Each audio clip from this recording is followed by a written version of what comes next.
मित्रों,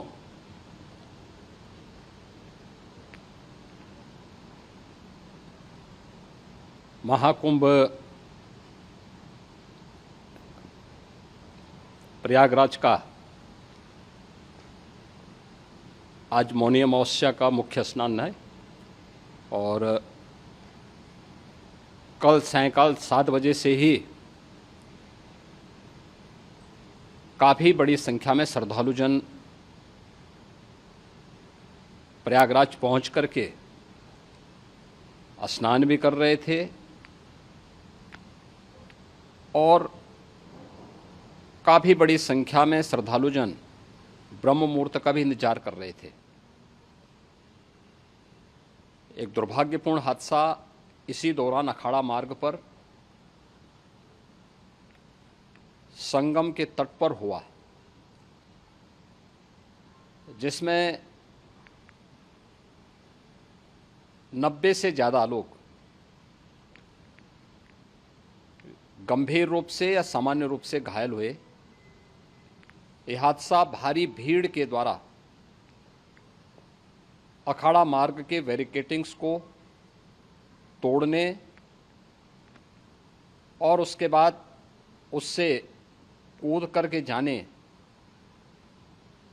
के कारण वहाँ पर हुआ है, जिसमें 30 के आसपास लोगों की दुखद मृत्यु हुई है। 36 घायलों का प्रयागराज में उपचार चल रहा है। शेष घायलों को उनके परिवार के सदस्य लेकर के चले गए हैं। घटना दुखद है, मर्माहत करने वाला है।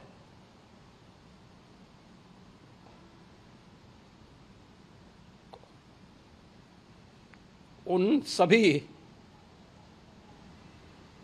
परिजनों के प्रति हमारी पूरी संवेदना है। हम लोग रात्रि से ही लगातार प्रशासन के संपर्क में हैं। मेला प्राधिकरण,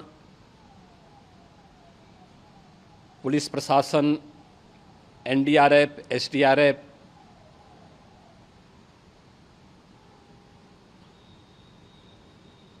और भी अन्य जितने भी व्यवस्थाएं हो सकती थी उन सबको वहां पर तैनात किया गया है। परिणाम उसी का है कि हादसे के कुछ ही देर के बाद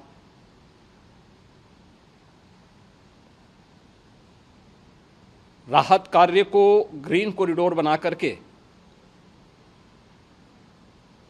प्रशासन ने, पुलिस ने, एनडीआरएफ और एसडीआरएफ के स्वयंसेवकों ने सभी लोगों को हॉस्पिटल तक पहुंचाने का काम किया है। लेकिन दुर्भाग्य से इस दौरान ये मौतें हुई हैं।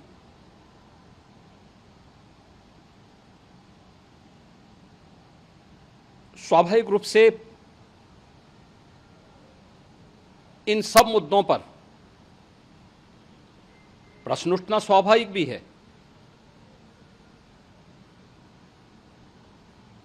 उपचार के बाद बहुत सारे लोग अपने परिवारजनों के साथ जा चुके हैं, उनके परिवार के लोग ले जा चुके हैं। जो बाकी बच्चे हैं उनका उपचार चल रहा है। उपचार के सारे इंतजाम वहाँ किए गए हैं।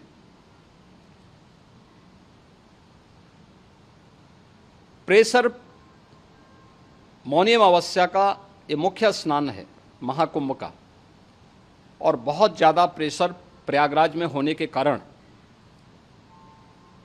सभी प्रकार के मार्ग भी चौक थे। रात्रि से ही प्रशासन उन मार्गों को खुलवाने और स्थिति को सामान्य करने के लिए पूरी तत्परता के साथ लगा भी रहा।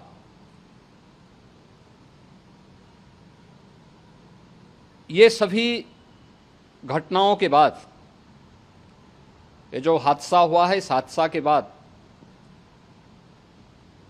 वहाँ पर अखाड़ों ने जो आज अमृत स्नान ब्रह्म मुहूर्त में 4 बजे से प्रारंभ होना था। मेला प्राधिकरण के अनुरोध पर उन्होंने स्थगित किया था। अपराह्न में अमृत स्नान प्रारंभ हुआ, जिसमें सभी अखाड़ों ने और अन्य जो सहयोगी संस्थाएं हैं उन लोगों ने इसमें भाग लिया। सभी पूज्य आचार्य महामंडलेश्वर भी इस अमृत स्नान में भागीदार बने। प्रयागराज में आज 8 करोड़ से अधिक लोगों का, श्रद्धालुओं का दबाव था। यद्यपि अगल बगल के जनपदों में मिर्जापुर, भदोई, प्रतापगढ़, फतेहपुर, कौशाम्बी, इन सभी जनपदों में भी होल्डिंग एरिया बना करके काफ़ी बड़े पैमाने पर श्रद्धालुओं जनों को रोका गया था, जिन्हें अमृत स्नान संपन्न होने के बाद, जब सभी अखाड़े स्नान संपन्न कर चुके हैं, उसके बाद अब वहाँ से रिलीज किया गया है। इतना भारी दबाव ये पहली बार वहाँ पर देखने को मिला था, और जिसके बारे में हम लोगों ने पूरे इंतजाम करने के प्रयास भी किए गए थे। रेलवे स्टेशनों पर, चाहे वह झूसी हो, चाहे वह प्रयागराज सिटी हो, प्रयागराज हो, फाफा मऊ हो, उन सभी पर लगातार दबाव बना रहा। रेलवे ने भी इस दौरान वहाँ के दबाव को ध्यान में रखते हुए मेला स्पेशल चलाई। रूटीन और मेला स्पेशल को मिलाकर के लगभग 300 से अधिक ट्रेन रेलवे के द्वारा अब तक चलाई जा चुकी हैं, और जिससे श्रद्धालु जनों को उनके गंतव्य तक पहुंचाया जा सके। उत्तर प्रदेश परिवहन निगम ने भी अपनी 8000 से अधिक बसेज श्रद्धालु जनों को उनके गंतव्य तक पहुंचाने के लिए लगाया हुआ है, और जिससे उन सबको सुरक्षित उनके घरों तक पहुंचाया जा सके। दिन भर स्मूथली, बहुत ही सुगमता के साथ पूरा स्नान इसके बाद हुआ है, जिसमें पूज्य शंकराचार्य, आचार्य महामंडलेश्वर, वरिष्ठ संतजन और सभी अखाड़ों ने इसमें पूरा सहयोग भी किया और पूरे कार्यक्रम को सकुशल संपन्न करने में अपना योगदान भी दिया है। ये सभी घटनाएं मर्माहत करने वाली भी हैं और एक सबक भी है, लेकिन हादसे के तह में भी जाने की आवश्यकता है। और इसी दिशा से सरकार ने भी तय किया है कि हम इसकी एक जुडिशियल इंक्वायरी भी करेंगे, क्योंकि कई बार रिव्यू होने के बाद स्थानीय स्तर पर हर प्रकार की सतर्कता के बाद आखिर कहाँ से ऐसे हादसे फिर भी होते हैं और हुए हैं। इसके लिए हम लोगों ने न्यायमूर्ति हर्ष कुमार के नेतृत्व में पूर्व डीजी श्री वीके गुप्ता और retired IAS Shri DK Singh, इन 3 सदस्यीय जुडिशियल कमीशन को भी इसके लिए गठित किया जा रहा है।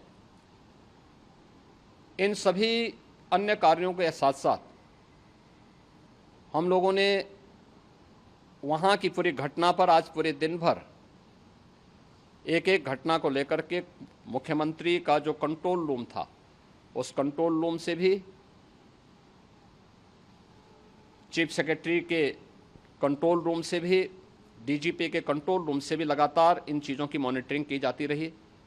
दिन भर बैठक चली है और लगातार एक एक घटना को लेकर के वहाँ पर प्रशासन के साथ संवाद भी रहा है, विभिन्न अखाड़ों के साथ संवाद रहा है, अन्य संतों के साथ भी दिन भर हम लोग संवाद बनाते रहे हैं। प्रातःकाल से ही आदरणीय प्रधानमंत्री जी का,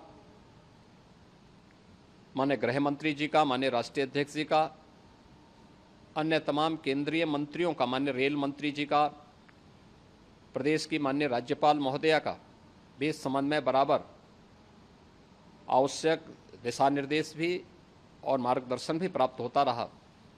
इसको लेकर के यहाँ पर सरकार ने उसे नीचे मजबूती के साथ उतारने का कार्य करने का प्रयास किया। घटना अत्यंत दुखद है। मृतकों के प्रति मेरी विनम्र श्रद्धांजलि है। जितने भी मृतक के परिजन हैं, उन सभी परिवारजनों के प्रति जिन्होंने अपने परिवार के सदस्यों को खोया है, मेरी संवेदनाएं हैं। विनम्र श्रद्धांजलि उनके प्रति संवेदना मेरी है। और इस पूरी घटना की हम लोग न्यायिक जांच करवा करके इसकी तह में भी जाएंगे। इसके अलावा पुलिस के स्तर पर भी अलग से हम लोग इसके एक अलग से भी जांच करवाएंगे कि आखिर कहां पे ऐसे हादसे किन कारणों से हुए हैं, क्योंकि पहले से इस बारे में हम लोग, हमारी रणनीति थी कि इतनी बड़ी संख्या में श्रद्धालु वहां पर आएंगे। मृतक के परिजनों के प्रति हम प्रदेश सरकार की तरफ से, जिन्होंने इस हादसे में अपने परिवार के सदस्यों को खोया है,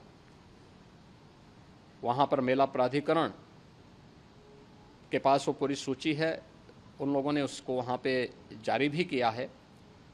मैं उन सब के प्रति अपनी संवेदना भी व्यक्त करता हूं और परिवारजनों को हम प्रदेश सरकार की तरफ से 25-25 लाख रुपए की आर्थिक सहायता की घोषणा भी कर रहे हैं। और न्यायिक आयोग इस पूरे मामले को देख करके एक समय सीमा के अंदर राज्य सरकार को अपनी रिपोर्ट देगा और इसमें आने वाले समय में या आने वाले स्नान के लिए भी हम और कैसे व्यवस्था को और सुदृढ़ किया जा सकता है, इसके बारे में भी कल मुख्य सचिव और डीजीपी स्वयं एक बार प्रयागराज जाकर के उन सभी मुद्दों को देखेंगे। आवश्यकता पड़ती है तो फिर इसमें, यद्यपि आज प्रदेश सरकार के तमाम वरिष्ठ अधिकारियों को हम लोगों ने अलग अलग स्थानों पर वहाँ लगाया गया था और वे सभी पूरी तत्परता के साथ, प्रमुख सचिव नगर विकास वहीं थे, पीडब्ल्यूडी के प्रमुख सचिव भी वहीं पे थे, पावर कॉरपोरेशन के चेयरमैन भी वहीं पे मौजूद थे, जिन एक एक मुद्दों पर वहाँ पर वे लोग लगातार निगाह रखे हुए थे। लेकिन दुर्भाग्यपूर्ण घटना और ये मर्माहत करने वाली घटना है। मैं सभी उन पुण्य आत्माओं के प्रति अपनी विनम्र श्रद्धांजलि भी अर्पित करता हूँ।